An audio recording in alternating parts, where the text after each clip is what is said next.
I'm Jennifer Angel. This is my horoscope overview for you, Gemini, for the week of September 7th. Now, first of all, Venus just came out of retrograde, so we're pleased about that. And Venus sits in your solar third house along with Mars, so it's the area of communication, commerce, short distance travel, so you'll be able to just free up your level of communication. So if you've been wanting to deal with people, there's also a very creative element in this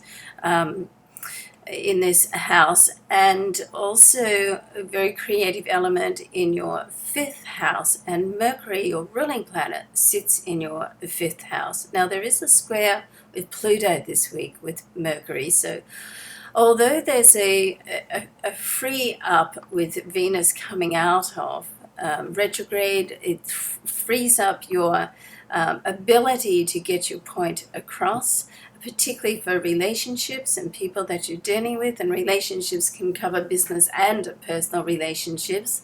Okay, so that's great, but on the other hand, midweek this week, we've got this square between Pluto and Mercury.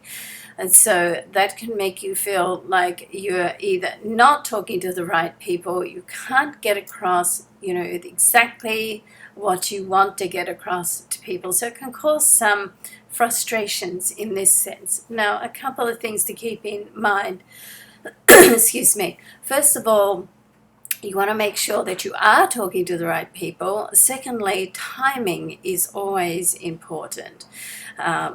You make sure if you have something important to say, and it's likely to be around money, then you have the person's full attention. Okay, so there's no point trying to rush through your sales pitch or rush through what you want to say to someone if you don't have their full attention. So being a little bit strategic, I think, is the way to get through with this aspect this week.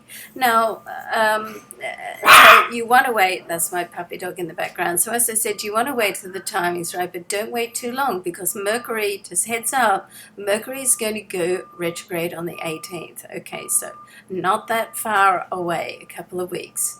And we got that sort of, that disruptive storm period. So I would deal with any official business or any discussions that are going to be a little sensitive by the 15th, if I was you. Okay, now coming back to where Mars is situated and back to your third house area of communication, we've got Mars and Uranus in a favorable aspect. Nice to have them in a favorable aspect rather than the squares they've been in over the last few years.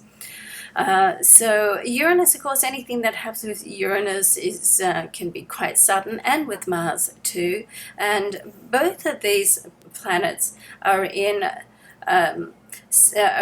positions where Mars is in a creative type communicative position, and Uranus by its nature is very creative, and it's in a more social friend area. So you could be very well, I would get out and socialize this week as much as you can. If you can combine business and pleasure, then there's a great possibility that you could meet up with someone who's going to help you in some way on a business level. Okay, then on a personal level, in your solar fourth house around your home and family, right at the end of the weekend, we've got the solar eclipse there. Okay, so which means the sun and the moon have been both in that same position at the same degree, and also in here is Jupiter. So there's like a lucky aspect that, putting all this together, it's quite possible that something can happen around your work, or discussions can take place.